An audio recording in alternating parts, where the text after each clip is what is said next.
이것은 우크라이나에 축소된 킬존 전략이 러시아 전선을 내부에서 어떻게 무너뜨리는지에 관한 이야기입니다. 본론부터 말씀드리겠습니다. 우크라이나의 큰 성공을 보여주는 한 숫자부터 시작하겠습니다. 0.45 이것이 2023년부터 2025년 사이에 점령된 우크라이나 영토의 양입니다. 동시에 러시아는 사망자와 중상을 포함해 약 0.200만 명의 사상자를 입은 것으로 추정됩니다. 장비 손실도 마찬가지로 치명적이어서 1100대가 넘는 장갑차가 파괴되었고 이로 인해 국가의 재정적 피해도 막대합니다. 블라디미르 푸틴 러시아 대통령이 10년 만에 처음으로 2026년 군사비 삭감을 발표해냈습니다. 이는 군사 충돌 중에 나온 결정입니다. 잠시 생각해보세요. 러시아는 스스로를 망치고 우크라이나 영토의 2%도 안 되는 부분만 얻었습니다. 2023년에 러시아군이 점령한 영토는 고작 188제곱마일에 불과했습니다. 2024년에는 약 1500제곱마일을 점령하면서 더 나은 결과를 보였지만 그래도 우크라이나 전체 영토의 1%도 되지 않습니다.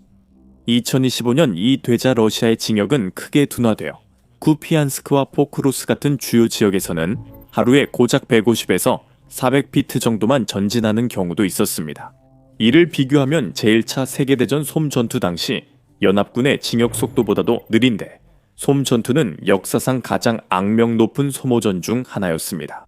그리고 러시아가 돌파하지 못하는 핵심에는 우크라이나의 혁신적인 킬존 전략이 있습니다. 이 방어 개념은 현대전의 양상을 근본적으로 변화시켰습니다. 이 전략이 왜 치명적인지 이해하려면 20세기 주요 전쟁들과의 차이를 살펴봐야 합니다. 제1차 세계대전 동안 참호가 전장을 지배했습니다. 병사들은 참회 포병을 배치했습니다. 며칠간 포격 후 포병들이 참호 밖 황무지로 돌진하며 숫자로 적진지를 압도하려 했습니다. 살상구역은 기관총 사거리로 공격자들이 무방비로 노출되는 탁 트인 땅이었습니다. 치명적인 공간을 건너면 생존 기회가 있었습니다. 제2차 세계대전은 전쟁의 기동성을 다시 가져왔습니다. 블리츠크리크 전술은 초기 전차, 항공기, 기계와 보병 등 여러 병과를 결합해 방어선을 돌파하고 그 틈을 적극적으로 활용했습니다. 살상구역은 더 역동적으로 변했으나 여전히 몇 마일 거리로 측정됐습니다. 제공권이 중요했지만 근접 항공 지원에는 전용 항공기 임무와 전방 항공 통제관이 필요했습니다. 냉전 시기 나토와 바르샤바 조약기구가 중앙 유럽에서 대치할 때 방어 계획은 계층화된 진지를 중심으로 짜였습니다. 양측은 콘크리트 벙커, 전차 장애물, 지뢰밭을 만들어 적 장갑 차량을 살상 구역으로 유도해 대전차 무기로 격파하도록 설계했습니다. 이것들은 신중히 계획된 정적 방어선이었습니다. 우크라이나의 살상 구역 전략은 전혀 다른 방향이었습니다. 오늘날 살상 구역은 지도상 고정된 선이나 몇백 미터의 열린 지대가 아닙니다. 이곳은 15에서 25마일 깊이의 끊임없이 죽음이 도사리는 구역으로 언제 어디서든 거의 완벽한 정밀도로 공격할 수 있습니다. 그리고 이 모든 것은 기관총 이후 가장 혁신적인 군사 기술인 드론 덕분입니다. 20세기 제2차 세계대전 당시의 공중전 경제학을 생각해보세요. 폭격 임무를 수행하려면 수백만 달러가 드는 대형 폭격기를 제작해야 했습니다. 승무원을 몇 달간 훈련시키고 수십 대 항공기로 복잡한 임무를 조직하며 많은 항공기 손실을 감수해야 했습니다. 단 한 번의 전략 폭격 임무에도 수천 명의 인원과 수천만 달러 상당의 장비가 동원될 수 있었습니다. 오늘날로 넘어가 보겠습니다. 은폐된 참회에 앉아있는 우크라이나 병사는 400달러짜리 1인칭 시점 드론을 띄워 전장을 15마일 가로질러 조종해 300만 달러짜리 러시아 전차를 파괴할 수 있습니다. 과정은 몇 분밖에 안 걸리며 더 중요한 건 필요한 인원이 최소화된다는 점입니다. 이 모든 일에 비행 승무원, 대규모 물류, 복잡한 계획이 필요 없습니다. 드론 한 대와 숙련된 조종사 한 명이면 충분합니다. 최신 전장 정보와 빠른 반사 신경을 갖추면 이 드론들의 보급으로 인해 기존의 참호전 전술은 완전히 쓸모없게 되었습니다. 러시아와 우크라이나가 모두 계승한 20세기 후반 소련 교리는 대규모로 병력을 집중시키고 강하게 요새화된 거점을 중시했습니다.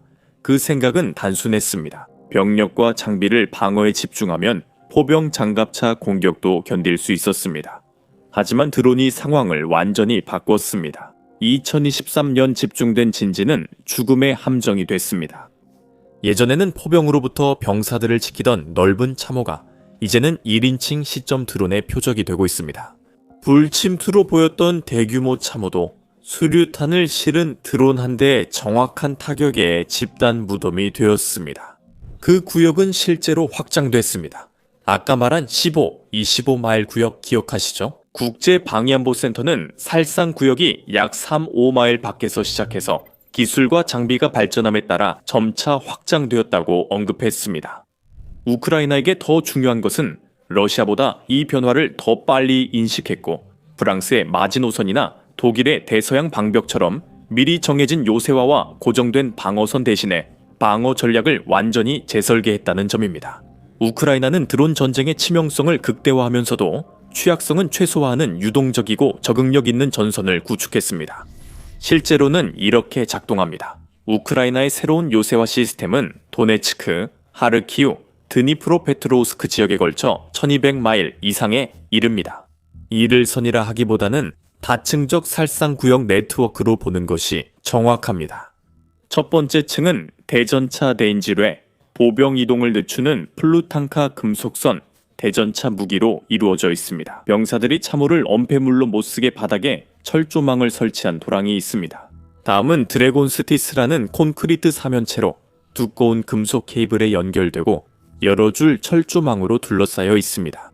이 장애물들은 러시아군을 완전히 막기보다 속도를 늦추고 정해진 통로로 유도하려고 설계된 것입니다. 그리고 그곳에서 살육이 시작됩니다.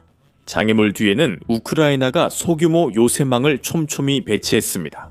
이곳은 소수 병사로 구성된 드론 조종사들이 배치된 작은 위장 진지입니다. 이 진지들은 또한 분산되어 있어서 종종 단 한 명의 병사만이 감시병이나 조종사로 배치되어 있습니다. 하지만 각각의 진지는 최대 15마일까지 범위를 커버할 수 있는 여러 종류의 드론으로 장비되어 있습니다. 분산은 전통적 전쟁에서 중요합니다. 지휘소나 포병 진지가 파괴되면 전선이 마비될 수 있습니다. 하지만 방어 네트워크가 수백 개의 작고 독립적인 셀로 구성되어 있고 각각이 광범위한 거리에 걸쳐 타격을 요청할 수 있다면 단일 실패 지점이 존재하지 않습니다. 러시아가 하루에 한 곳, 다음 날 두 곳, 일주일 동안 12곳의 진지를 파괴할 수 있습니다. 하지만 결국 그것은 중요하지 않습니다. 네트워크가 적응해 다른 셀이 역할을 이어받고 살상 구역은 여전히 치명적입니다. 이런 전선 변화 감시는 우크라이나의 정교한 드론 정찰 네트워크에서 나옵니다. 20세기 전쟁과 달리 그때는 정보 수집을 위해 고고도 항공기나 위성이 필요했지만 우크라이나군은 값싼 상업용 드론을 이용해 지속적으로 감시할 수 있습니다. 한 우크라이나 드론 조종사가 이렇게 설명했습니다. 광섬유 드론은 지상 0.5m 높이에서 촬영할 수 있어 고정익 시스템이 요구하는 300, 600m 고도보다 훨씬 쉽게 목표물을 포착할 수 있습니다. 지속적인 감시는 우크라이나의 기동성, 기습을 활용한 히트 앤드 런 전술과 지상 로봇 지원 등 혁신적 변화를 가능하게 합니다. 이 부분에서 우크라이나는 기존 군사 사고를 넘어 전 세계 군대를 앞섰습니다. 2025년 말까지 우크라이나는 1만 5천 대 무인 지상 차량 배치를 준비합니다. 그게 무슨 의미인지 생각해 보세요. 이건 단순한 원격 조종 장난감이 아니라 최대 300kg 탄약이나 보급품을 운반하는 정교한 로봇 플랫폼입니다. 총격을 받는 상황에서 부상병을 대피시키고 지뢰를 설치하거나 폭발물을 요새화된 진지에 전달하거나 심지어 기관총을 장착해 제압 사격을 할 수도 있습니다. 우크라이나 전술에 큰 영향을 미쳤습니다. 12월에는 24명의 우크라이나군, 이 지상 로봇과 1인칭 시점 드론만을 사용해 세계 최초로 완전히 무인으로 러시아 진지를 공격했습니다. 직접 공격에 인간 보병이 투입되지 않았습니다. 7월에는 25명의 우크라이나군이 보병을 전혀 투입하지 않고 오직 드론과 지상 기반 로봇 시스템만을 이용해 러시아군을 생포했습니다. 이렇게 하면 병력을 위험에 빠뜨리지 않고 전장의 인위적 존재감을 만들 수 있습니다. 병사들을 위험 지역에 보내 진지를 지키거나 공격하는 대신입니다. 우크라이나는 보급품 운반, 위협 탐지, 목표물 공격용 로봇을 배치할 수 있습니다. 인간 조종사는 몇 킬로미터 떨어진 안전한 곳에 남아 있습니다. 러시아가 이런 로봇을 파괴해도 우크라이나는 장비만 잃고 인명피해는 없습니다. 소모전의 수학적 계산이 우크라이나에 유리하게 급변하지만 우크라이나 전략의 진정한 천재성은 여기에 있습니다. 현대전에서 혁신의 속도는 엄청나게 빠릅니다. 기술적 우위는 몇 년이나 몇 달이 아니라 몇 주 단위로 측정됩니다. 러시아는 2024년 봄 광섬유 드론을 도입해 곧바로 무적의 무기로 언론 헤드라인에 올랐습니다. 기존 무선 조종 드론과 달리 광섬유 드론은 비행 중 얇은 케이블로 조종자와 직접 연결됩니다. 광섬유 드론은 전자전 재민계 영향받지 않고 충돌 직전까지 선명한 영상을 전송합니다. 전 세계 군사 분석가들은 이것이 아날로그 설계로의 혁신적 변화화이자 러시아의 결정적 우위를 줄 잠재적 게임 체인저라고 평가했습니다. 우크라이나는 러시아의 광섬유 드론을 포획해 역설계하고 약점을 파악한 뒤 몇 달 만에 더 나은 버전을 만들어냈습니다. 여름이 되자 3DTECT-A 등 24개 우크라이나 기업이 자체적으로 광섬유 드론 개발을 시작했습니다. 하지만 그들은 러시아 설계를 복제하지 않고 혁신적으로 개선했습니다. 우크라이나 엔지니어들은 무거운 프레임을 가벼운 탄소 섬유로 교체했습니다. 스폴 설계를 획기적으로 개선해 저항과 마찰을 줄이고 비행 특성을 높이기 위해 무게 배분을 최적화했으며 당시 러시아의 능력을 훨씬 뛰어넘는 15-25마일 거리까지 도달할 수 있는 시스템을 개발했습니다. 특히 이 사거리는 킬존의 개발과 맞물려 있었습니다. 우리가 오늘날 보는 것처럼 말이죠. 우크라이나 광섬유 드론은 더 가볍고 빠르며 신뢰성이 높고 러시아 드론보다 더 먼 표적을 타격할 수 있었습니다.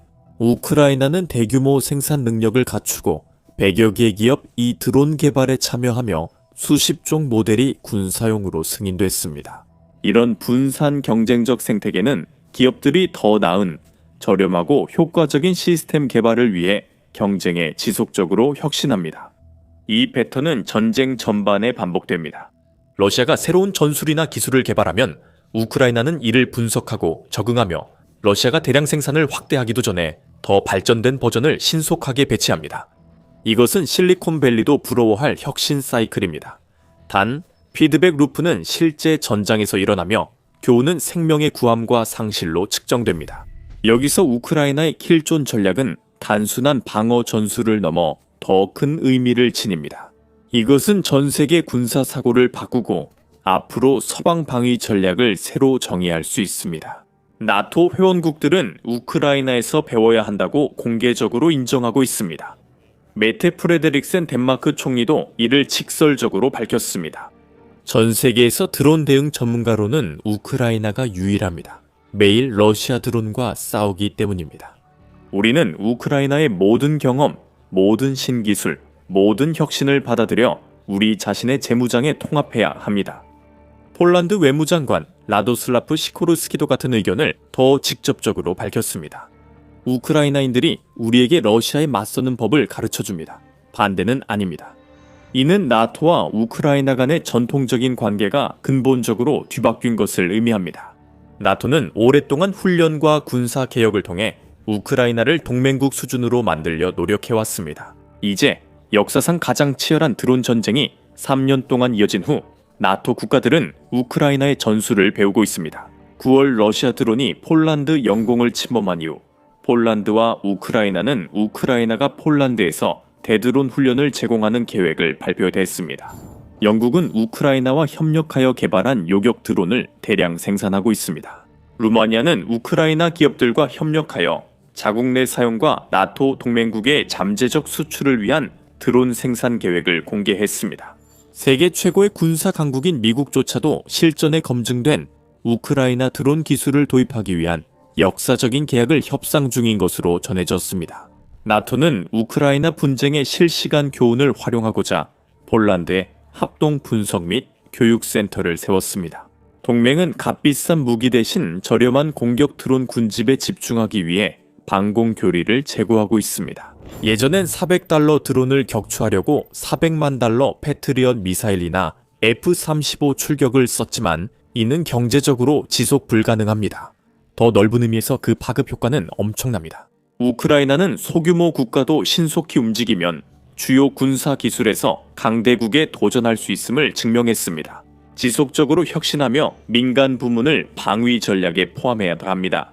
전통적 서방 방위 조달 모델은 새로운 시스템 배치에 수년, 때로 수십 년이 걸리지만 우크라이나는 전투 중심 개발 주기로 몇 주 만에 개선을 이루고 있습니다. 우크라이나 전 참모총장 발레리 잘루즈니는 미래의 전쟁은 드론, 전자전, 인공지능에 자원을 집중하는 국가가 승리할 것이라고 예측했습니다. 러시아 우크라이나 전쟁은 이 기술들의 최대 실전 시험장이 됐습니다. 모든 군사 강국들이 우크라이나 혁신을 기반으로 교리를 관찰하고 수정 중입니다. 중국도 값비싼 전통 군사력에 저렴한 무인 시스템이 도전하는 방식을 연구 중입니다. 타이완은 드론 전쟁을 통한 상륙 침공 방어 방안을 검토 중입니다. 이스라엘은 로봇 시스템이 도시 전투에서 인명 피해를 줄이는 방법을 분석 중입니다. 우크라이나 킬존 전략의 교훈이 전 세계에 퍼지며 각국 방위 개념을 근본적으로 바꿀 수 있습니다. 가장 중요한 교훈은 현대 전쟁에서 기술 우위가 일시적이고 취약하다는 점입니다.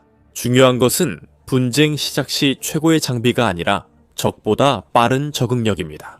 압박 속 혁신, 빠른 실패와 학습, 민간 혁신의 군사적 활용 등 사회 전체의 접근 방식을 만드는 것입니다.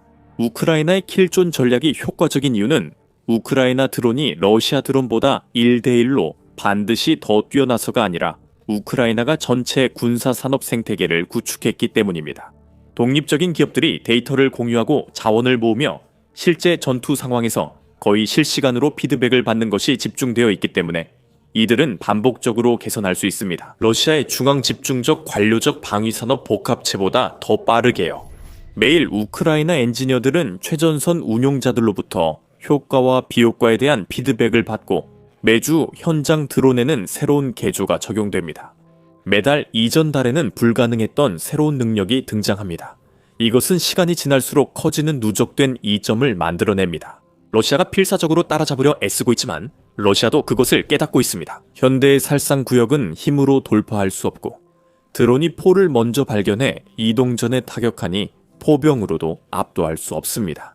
이 구역에 들어오는 전차는 1인칭 시점 드론 수십 대에 의해 대규모 장갑차 사용이 불가능합니다. 광섬유 드론은 전파 방해에 강해 전자전에 의존할 수 없습니다. 전선 뒤로 20km 뻗은 보급로가 계속 감시와 공격을 받아 최전방 부대에 안전하게 보급할 수 없습니다. 킬존 전략은 사실상 공격전의 개념 자체를 완전히 뒤집어 놓았습니다. 전통적인 군사 사고에서는 공격 측이 주도권을 쥐고 있었습니다. 공격 측은 공격 시점과 위치를 선택하고 방어 측은 접근로 방어를 위해 병력을 분산해야 했습니다. 드론이 많은 전쟁에서 방어 측은 전장을 완벽히 파악하고 병사 이동 없이 즉시 원하는 곳에 강력한 화력을 집중할 수 있습니다. 이것이 우크라이나의 천재성입니다. 러시아의 선호 전술을 전략적 약점으로 바꿨습니다. 러시아는 소모전에 강하고 많은 자원을 투입해 상대를 무너뜨리는 데 능합니다. 하지만 투입하는 모든 병사, 모든 전차, 모든 포병이 공격에 나설 때마다 그 공격이 죽음의 구역에 들어가게 된다면 어떻게 될까요? 그곳에서는 적 보병이 아닌 언제든 모든 방향에서 공격 가능한 자율무기 네트워크와 마주하게 됩니다. 지난 3년 동안 우리가 봐왔던 바로 그 상황이 벌어집니다. 현대의 군사 역사상 가장 느리고 희생이 큰 공세입니다. 러시아는 일부 영토를 얻기 위해 100만 명의 사상자를 내고 있습니다. 장군들은 고기 분쇄기라 불리는 곳에 병사들을 계속 투입합니다. 전쟁 비용이 러시아 자원을 소모하는 반면 우크라이나 방어는 훨씬 적은 자원만 필요합니다. 그리고 러시아에게 정말로 두려운 부분은 바로 이것입니다. 이 살상구역의 이점은 정체되어 있는 것이 아니라 매달 점점 더 커지고 있다는 점입니다. 우크라이나 드론은 더 좋아지고 저렴해지며 수가 늘고 있습니다. 매달 더 많은 지상 로봇이 전장에 투입돼 인간 보병 필요성이 줄고 있습니다. 더 많은 국가들이 우크라이나와 기술 전술을 공유하는 반면 러시아는 점점 고립되고 있습니다. 우크라이나는 드론 산업이 없던 상태에서 시작해 25년 만에 500만 대 이상의 드론을 생산했습니다. 러시아도 이를 알고 있어 크렘린은 분쟁을 동결하고 점령하지 못한 영토를 얻으려 적극 협상 중입니다. 그들은 시간이 자신들에게 불리하다는 것을 압니다. 매달 우크라이나는 방어력이 강화되고 러시아는 공격력이 약해지고 있기 때문입니다. 러시아는 약 10만 명의 현역 병력으로 전쟁을 시작했습니다. 그들은 사상자 120만 명을 냈습니다. 그들은 사실상 전쟁 전 군대를 전부 소모했고 완전히 새로운 군대를 모집하거나 동원하거나 강제로 끌어들여둬야 했습니다. 그리고 그 이상도 했죠. 이 군대는 점점 더 절박하거나 동기가 높거나 다른 의도를 가진 사람들로 구성되고 있습니다. 우크라이나 저항 요원들도 러시아군의 침투에 내부에서 작전을 방해하고 있습니다. 러시아의 2025년 국방 예산은 전체 정부 지출의 40%로 냉전 절정기 이후 보기 드문 수준입니다. 대규모 투자가 있었음에도 러시아 군산 복합체는 사실상 붕괴되었습니다. 러시아가 생산하는 모든 수출품은 국내에 보유해야 합니다. 군수 생산이 수익 없이 국내 총생산 비중만 커지는 경제적 악순환이 이어지고 있습니다. 한편 군수 생산은 장비 운송을 철도에 의존합니다. 그 철도들은 우크라이나의 파괴 공작의 주요 표적이 되고 있습니다. 전차와 탄약이 창고에 있지만 기차로 안전하게 옮길 수 없어 전선에서 쓸 수 없습니다. 장비가 최전선에 도착해도 그곳은 드론이 대기 중인 위험 지역입니다. 이것이 우크라이나 전략의 핵심입니다. 러시아의 모든 공격에 큰 비용을 안겨 전쟁 수행 능력을 약화시키는 방어 체계입니다. 이는 소모전 개념을 뒤집어 수적으로 열세인 방어자가 우위의 공격자에게 더 큰 피해를 주는 방식입니다. 전 세계가 주목하고 있습니다.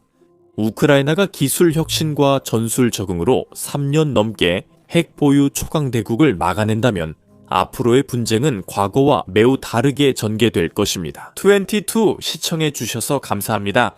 우크라이나 저항운동이 킬존 전략을 어떻게 보완하는지, 러시아 전선 뒤 사보타주 작전과 관련해 이전에 분석한 그림자 전쟁 영상을 확인해보세요. 드론 전쟁이 군사 교리에 미치는 최신 변화를 알고 싶다면 더 밀리터리 쇼를 구독하고 11 지정학 군사 분석 영상을 시청하세요.